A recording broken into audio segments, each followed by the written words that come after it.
hey, people, friends on different platforms, Facebook, LinkedIn, and YouTube. It's Monday. It's around noon here in Iceland, and it's time for our Helix of Success weekly conversation between me and Roelof about whatever we think is important for you as the leader, entrepreneur on your way to the sustainable success of yours and your organization and your team. Hi, Roelof. How are you doing? Hi, I'm great, and I'd like everyone to point over to that fantastic sweater you're wearing, which looks like it was, the many sheep had to give their fleece for it. It's one of the biggest ones I've A ever whole seen. herd.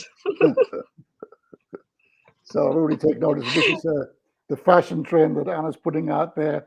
You heard it from me first, so make sure you get onto the fashion trend and have one of these before they're all sold out. So otherwise, I'm doing Yeah, well. Thank you. good. Yeah, I'm wearing the sweater because first of all I'm tired. So when you're physically tired, it's usually colder, and secondly, the weather here is not amazing. It's quite windy and rainy, so it kind of fits the mood today. Um, but yeah, today I would like to discuss with you the idea validation. We have many entrepreneurs in our networks here tuning in, and a lot of people who are not entrepreneurs, maybe even, but they have some idea that they would like to start as their own business or implement and bring to life. And quite often, people hold those ideas back because they're afraid of starting to check it with the market of different parts of the market because they're afraid of idea being stolen, or maybe you get so attached to your idea, to your baby, that you don't want to get a critique too early, or sometimes it's perfectionism that steps in, and you're thinking, okay, my idea is still so raw, I don't want to share it with people because it's not good enough. And I'd like to discuss all those things today. How can people get over those feelings, over those thoughts and fears, and why they should do it? Okay, cool. So let's start with the first one you mentioned, that you're worried that people are going to steal your idea. So, and sometimes you will see this with obviously inexperienced entrepreneurs. Um, and they might even say, well, look, before I tell you what my idea is, I want you to sign an NDA, a non-disclosure agreement. Now, whenever that happens, generally laughter ensues. You know, uh, Investors are looking at perhaps 50 ideas a week or maybe more. There's no way that they have the time or the inclination to spend effort to sign and they're not interested. I mean, so they're not interested in really sharing what you have to anybody else anyway. I mean, that's how the business goes. But the second part about the story is that there is a major overestimation of the importance of an idea versus the execution of an idea. And perhaps 90%, I would say, of the value of the capability of a company, maybe even people even put it more. So I'm actually being conservative. Say, well, it's actually, it's about how you execute your idea. So, if you've got a great idea, but you have a poor execution, it's not going to go anywhere. Of course, you have an idea that sucks. Great execution is going to bring you anywhere either. So you need both. You need a great idea, but you need great execution, and you actually need great execution more. So investors are well aware that really it doesn't matter if you tell your idea to anybody. Because first off, people are really all concerned with their own stuff. They're not out there looking to steal ideas. Their hands are probably filled anyway with whatever they're doing. They might be working their own stuff. They don't have time to sit down and say, oh, that's a great idea, and then change their business around to pick up your idea. And that doesn't happen that way. So that's the first remark here, is that having the idea that your idea has to be kept so private, is just not how business operates. And so if you do that, all you're showing is that you don't understand how business operates. And so your idea. Good. You mentioned that it happens quite often with the inexperienced entrepreneurs. Yeah. So how do experienced entrepreneurs act in this on this matter? And what do you see as the steps if the person is afraid of sharing the idea? How can they do this kind of make this comfortable enough first steps so that they start sharing the idea to see what's going on with it? Yeah. Just do it. Just separate it from them and just realize that you want to communicate your idea, that people know about it. So you should be selling your idea and making it as visible. Just realizing that the difficult part still has to take place, and that is executing on the idea. So that's where your advantage is that you're thinking about how to execute on that idea. I remember when I used to develop software, I would, that software was so incredibly difficult to make, you know, I actually had no problem in giving the entire source code to whoever, because by the time they figured it out, I'm 6 months further and I'm coming up with a new one. Nothing would be better than sort of a distracting competitor to build what you already built. And then when they've got it built, um, you come out something with just at the same time with something really new, and then so all that would do is lock them into a leap behind, not leap forward, but leap behind. They would be targeting where you were 6 months ago. So this whole idea of stealing idea and then building on it or copying it is generally, it doesn't make much business sense. So you have to be comfortable with the idea, and just go out and sell it. And if you think you want to close that baby close to your chest, you're just not going to go in. And if that's your mindset that you feel so stuck with that, then you're missing some entrepreneurial skills, particularly around communication and understanding how the process works. I guess that's the whole topic of itself, right? And we can actually discuss it separately, the minds of entrepreneurs and the common mistakes that you see there, what actually makes or breaks it for entrepreneurs and the success of their idea and the implementation of it. And I would like to share my own experience. Just a couple of weeks ago, I talked to a colleague in my own space in the leadership coaching and mental training space, and we discussed how we could exchange ideas and actually collaborate and create something new together. And he said, and I said, okay, I'll send you some drafts of the program that I'm creating. And his reply was, and of course it will be confidential and I will not share it anywhere else. And I can write about that in an email or something to confirm. And I said, I don't care about that. There are way too many people that need these kind of services and support. I can't serve them all. So if you steal my idea and implement it and make it better so that we're helping someone with my what I wanted to create, but it's out there and working for some of the leaders, just go and do it. So it's also this kind of mindset, I would say, that yes, idea is one thing, but just as you said, implementation is the another thing. And also the market share. Of course, if it's different if it's a product, it's a physical product or SaaS software as a service kind of idea that you have. But if it's a just plain service and expertise, someone will click with me and want to work with me, but not everyone. And if this person who might steal my idea, so to say, implements it in his own way with his experiences and helps people who click with him, I'm just happy that he's stolen my idea and brought it to life in a different way and with a different twist, and we're helping more people as a result. Yeah, that's a good approach. And in fact, I mean, that's how science works, because we're going to make the step to science in a minute here, is that you know, you build on the work of others, and then you share your work and others build on your work.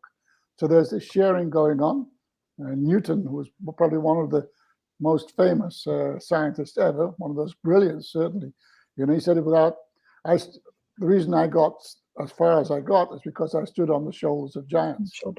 Yeah. So you share, and I mean, so it's great. So it's more, you're quite right. It's much more value to you if he said, look, if I use any of this stuff, I'll share it back with you. Maybe you can use whatever I built and we can build on each other's work. So that is, that is an, uh, an approach. What triggered me also is this fact about when you share your ideas, what happens is it's often, certainly with good investors, good business coaches, they will actually, look at your value proposition, and not just pull it apart, perhaps. They'll do that, but really good ones will actually, look at your business model and they'll probably, in real time, they'll hand you back a better business model. So when you start, because that's what they'll do. When you share your ideas with them, they will put value add on your ideas, asking questions about it, and and coming up with alternatives or improvements. Now, not everybody does that, but the better ones do. So, the more people you share it with, the, the larger the chance that you will meet up with some people of this caliber who will actually say, look, well, look at that, do that. Maybe you want to do that. And, and you go away and think, oh, yeah, no, that makes sense. So let me adapt or improve my value proposition or my business model or my business strategy. And I want to give a shout out to you here, Roelof, because you're one of those who do it. You have helped me with my value proposition, and I know that you've worked with one of my clients that way. That you just in one call gave him a lot of ideas how to improve and how to be clearer, and how to not pivot really, but really improve what he's doing. So I'm really grateful for your support there, and everyone reach out to Roelof if you would like to have the person to think with, and who can give you a lot of value and a lot of input, with his critical thinking and lots of experience that can open up a lot of idea doors for you with the implementation of your idea. Thanks. And of course, it's always fun working with Anna anyway, so it's always a pleasure to do those kind of things. Thanks. So after that mutual praise and shoulder, what's it, back clapping, and not use expression. Okay, let's move on to the next one. Next questions that we have. Next topic. So the second one I mentioned would be that you're not, as a idea owner, you're not ready for a critique of it somehow. And I think that overlaps a bit with the third one that I mentioned, which is the perfectionist approach to it, that, okay, this idea is too raw. I want to iterate it myself a bit more until I show it to anyone. So maybe we address those two together. Yeah. So this really is where you start should start thinking in terms of a scientific approach to this, which is where where you say, look, really what I have here is a hypothesis, an assumption, and I want to test the assumption. And I think this, whatever I have, is interesting, and but I'm not sure. So what should I do? Well, there's a couple of things you can do. First, what you can do is, try to create an experiment, and literally call it an experiment, which is small and quick and easy to do. So you don't have to invest a lot of time in it. And it should test out, part of your proposition for part of your market space. So trying to make something that's small and simple, that you don't have to invest a lot in. And so as a consequence, you don't feel that you have a lot to lose if it fails. So in other words, so this is where that, and also because you decided to break it down bits and pieces, the idea that you need to get to perfection, hopefully you can take that away and say, really, this is a series of steps. It's not a one shot, it's a series of small steps. So it's not about getting to perfection. It's about, can I get it to good enough? Can I get it to the place where I can jump off to do another experiment? Where I can add in bits and pieces, or I can add in another market segment, or I can do something in order to test what I'm doing, what I'm thinking. And the mindset really isn't so much about, and this is really scientific, when you do scientific experiments, the idea is not to prove that it's successful. what you're trying to do is to make it fail. So you're trying to Mm, test it against situations and see, does it hold here? Does it hold here? And so in a certain sense, it's a success when it fails because it tells you one of my assumptions is wrong. And this is what you're trying to do here. You're trying to, so you can say, well, trying to validate the proposition. Yes, but what you're trying to do is to really, you're trying to test your assumptions. Are your assumptions correct? Do people think about the product or service the way you do? Is your target group right? Is your pricing what you think people are willing to pay? Is that right? So you're continually wanting to try to test these things. And when it fails, I mean, this is also inside when a theory, so you have theories, and when it fails, it's quite exciting for theorists because then it means there's something wrong in their theory and they need to work on that. And by doing that, they build up new insights because that's what mm, you need to understand why was it going wrong and what's going right. So this is what you want to do in terms of your process is doing small experiments as really fast within 2 weeks, a week, maybe 2 days. Those numbers, that's the kind of scope you think. And then can you have a very targeted, might be just two people or even one person that you're trying to target for this to get it up and running. They give you their mm, opinion or what have you, and then you look and see what were the assumptions that I have. Are they valid? Do I need to modify? And if that's the case, how do I modify? And then you take that to the next level, and you take that through a continuous process. So it's not about perfectionism. It's about it's about it's a continuous improvement, I think, of what mm. they're trying to do. Yeah. I love the scientific approach. Thanks for sharing, Roelof. What I'm thinking as well, I've observed for myself as well in the beginning and people around that if you're sitting alone and you're perfecting and perfecting and perfecting your idea, you get attached to it, right? And it becomes part of your personal success in a way, if whether it fails or not.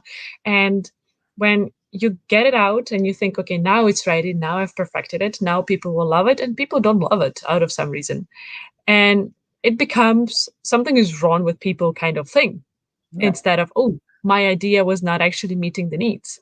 yeah. So here I would like to send this question out. When you're resistant to sharing your idea because of all these that, okay, it's too raw, it's not perfect enough yet, and so on and so forth, think about it. Why are you working on this idea in the first place?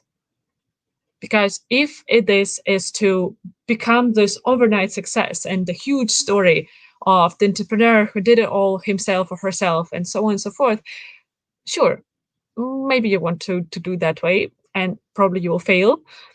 But if the your motivation comes from actually solving a problem for real customers, then maybe it's wiser to actually involve the customers and other people in the space who have solved similar ideas or who have solved other problems for the same customer, involve them as much as possible in the process. So this is a bit of what we're talking about with Simon Sinek. Start with why, right? Go back to that why. Why are you working on this problem? Why are you working on this idea? And if it is to solve the problem and to actually like have a solution for real people and their real needs, then it's better to involve as many people as possible in your process to actually succeed in that. Mm. All right. Do you see anything else here with maybe especially mentors or very experienced people and approaching them, especially if you're a new or entrepreneur to be? What would be your suggestions for the approach there, Rolf? So who's approaching who? The entrepreneurs approach, or how a coach or mentor should act in this situation?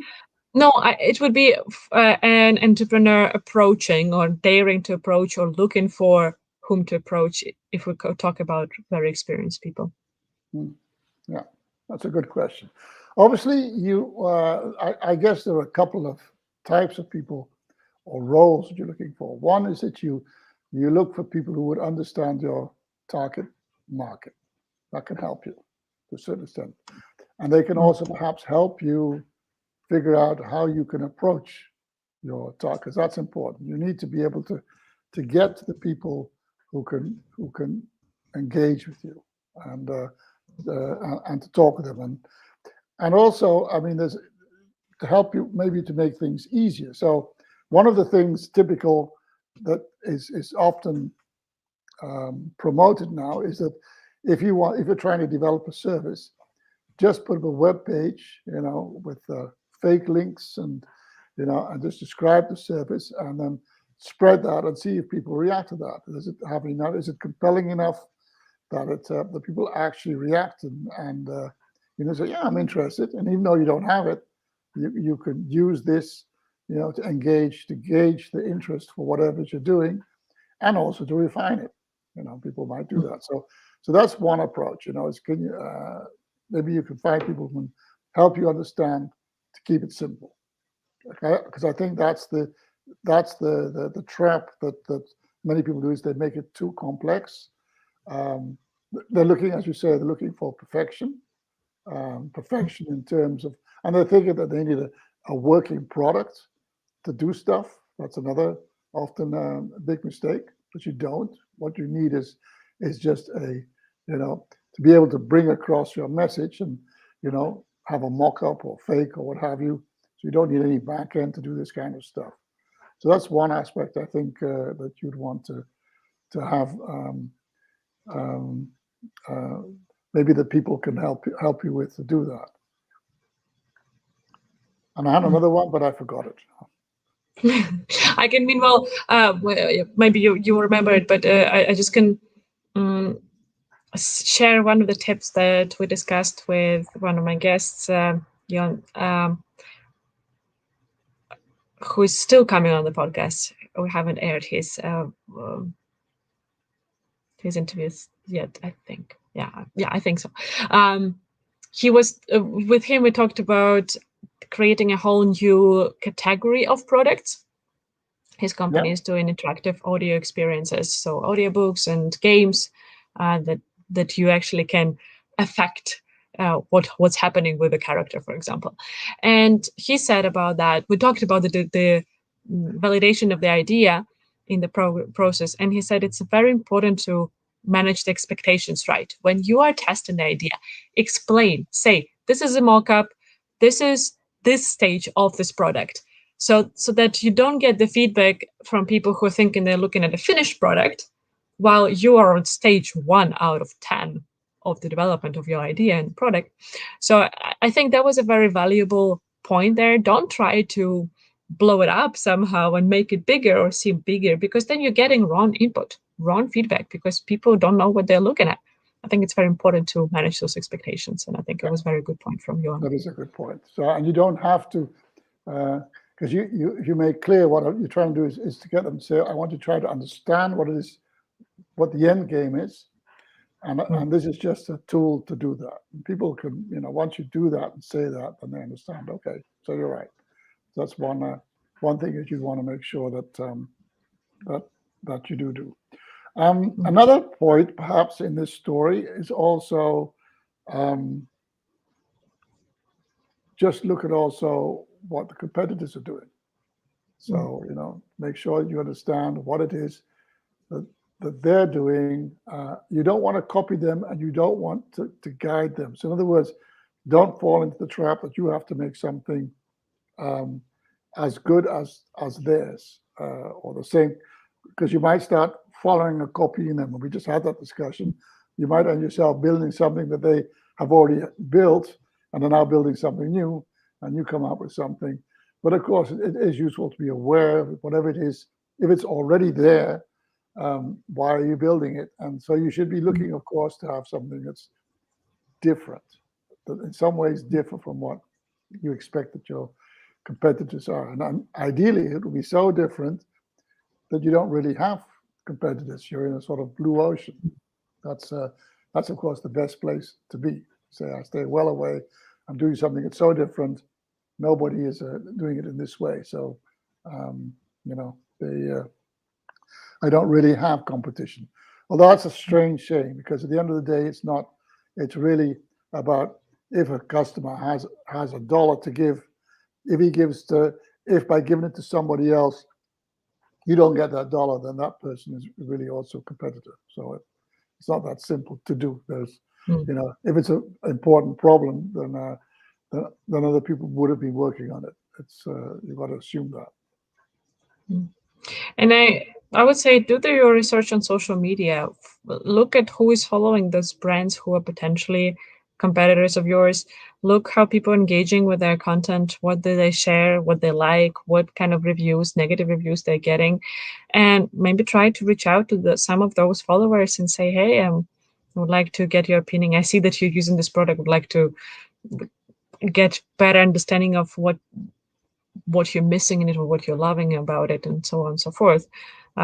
Just try to talk to people who are actually using the products in the space that you want to enter or you want to contribute to by expanding that space with your offer.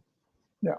So there's another trap that many startups do, or entrepreneurs or inventors perhaps, is that they have a great piece of technology, and that's their baby. This is the story, and they're going out, and this is where they say they're perfecting it. And I was thinking about when you said, you're right, people are perfecting, they're perfecting too much.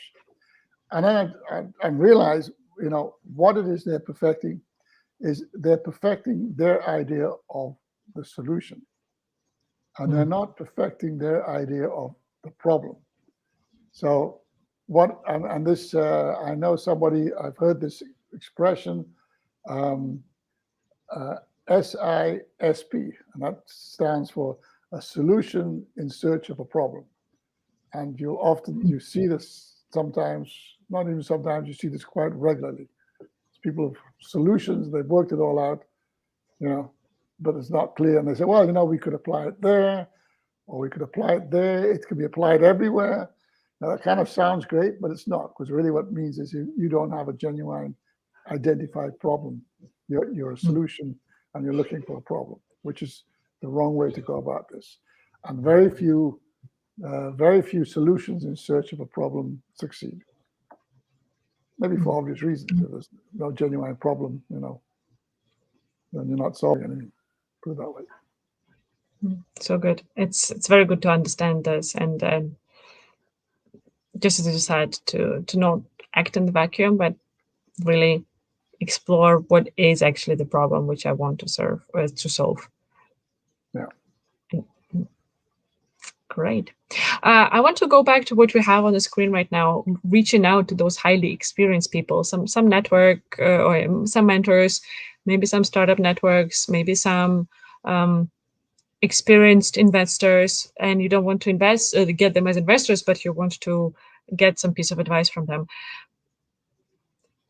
Any tips and tricks on how to do it, who to look for maybe, or if people have their list of people whom they would like to get opinion from? That's a good Do's and point. don'ts of reaching And out. and there is actually a risk about getting a lot of opinions, perhaps from investors or experienced people, um, because they may not be your target group, Mm. and that is something that they will all have. We all have an opinion. We think, okay, that's a great idea, it's not a great idea. The point is, for really, really great ideas, really startups, the idea usually doesn't look that great in the beginning. It usually doesn't. If it was, somebody would have picked it up and run with it. But it's a very first iteration in a market that's not there. So you're not thinking, well, who wants this? You could think of the mobile cell phone when it first came out in the 80s. You say, well, who wants to walk around? First of all, who wants to be reachable 24/7? Who wants that? And who wants to walk around with a box that weighs 2 kilos? Who wants to do that? Crappy idea. This cell phone, because that was the cell phone, huh? Then. So there's this thing about there is a limit, I would say, or you have to be cautious perhaps about getting. You really want to get advice and engagement from the people who actually have the problem. And So if you're saying that, it's really about, getting the investor to help you get to those people, perhaps, but not sort of just taking the advice as such that the investor or whoever says, okay, I think it's a great idea, or I think that idea sucks. That's something that you have to kind of, decide. You can listen to his arguments or her arguments for sure, but if they say it's, it sounds like a crappy idea, the point is at that point in time, it actually may be a crappy idea because it's within the context that you're just the current context. It might be quite crappy. It's when you can see the future vision or the future context that it might be a fantastic idea. So, can someone make that switch? So I just wanted to say that about investors and, going to experienced people. Realize the experience is not the customer experience. That's what they don't have, unless it's coincidentally there, of course, in your target segment. But that'll be a strict coincidence. Such a good point here that it's all tricky. It's not the easy, right? It's not about that we're not giving this kind of recipe of 3 steps to validate your idea, easy peasy, just do it and you're done. No, it's really context dependent. The context of the industry that you want to get in, the idea that you want to validate, and so on and so forth. And I think what you're talking about here is when you reach out to those experts or very experienced people, don't seek the customer experience from them, but maybe look at the business part of it. What is my business model? Maybe what kind of needs do I have team-wise? Whom should I be looking for in the first place to help me? Those kind of things might be maybe better to talk about. So you can talk about the competencies that you need, and people can help you on that. And then, of course, as I said, they can go because their idea what the customer experience might be, but be aware, very aware that you really should be talking with the potential target customers or a niche market them and doing what we were talking about, doing rapid experimentation and a failed fast approach in terms of exposing your idea as quickly and as much as possible to find out what the weak parts are and also what the strong parts are. I mean, it's both. That you find, okay, people, it can be that's happened a couple of times, companies have put out something, and there was a piece of something that was maybe even secondary. It turned out everybody triggered on that secondary bit, and the company pivots, say, well, look, this one apparently is strong, so let's go with that. Now, nobody could have advised you on that. That's just something you discover in the marketplace. All right. I think we got enough ideas out there today to help people who carry some idea to start daring, validating it, and some practical advice pieces of advice on how to do those first steps of validating the idea. So if you're watching us, have any questions, comments about that, or you want to share your experiences of how you have validated your ideas, please do it in the comments, tag Roelof and me so that we can continue engaging in the conversation, because I think it's a fascinating one. And we really want to support you, entrepreneurs or entrepreneurs to be, so that it becomes easier, because you guys are driving the society forward. The whole development is on you right now, and we want to be here of help with that. And we shouldn't forget, of course, we have a lot of posts in the Helix of Success, the group that Anna and I have. So, and Anna, I'm sure, is going to put the link down there somewhere. So make sure that you either take a look there or join that if you find our talks in any way useful. Very good point, Roelof. That's so good that you remembered to point it out. I am dropping the link to the group directly here now. It's done and dusted. Please join and engage in the conversations there as well. We will be more than happy to continue discussing these topics. Have a wonderful week, productive one, effective one, and stay sustainable with your success. See you next Monday.